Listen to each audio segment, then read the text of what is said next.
विद्यार्थ्यांवरील क्रूर लाठीमाराबद्दल पंतप्रधान मोदी माफी मागतील का? अभिजित दिपकेंची मागणी.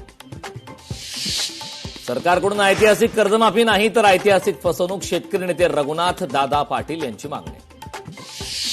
गणेश नाईक एकनाथ शिंदेंमधील वाद चव्हाट्यावर. शिंदेंच्या क्लस्टर योजनेवर गणेश नाईक नाराज.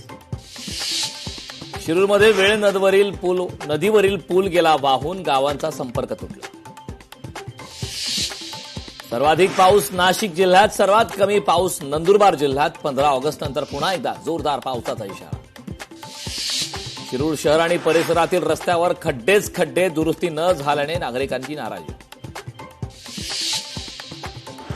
उपमुख्यमंत्री सुनेत्रा पवारांनी घेतले संत सोपान काका महाराज पालखीचे दर्शन. परतीच्या प्रवासामध्ये घेतले पालखीचे दर्शन.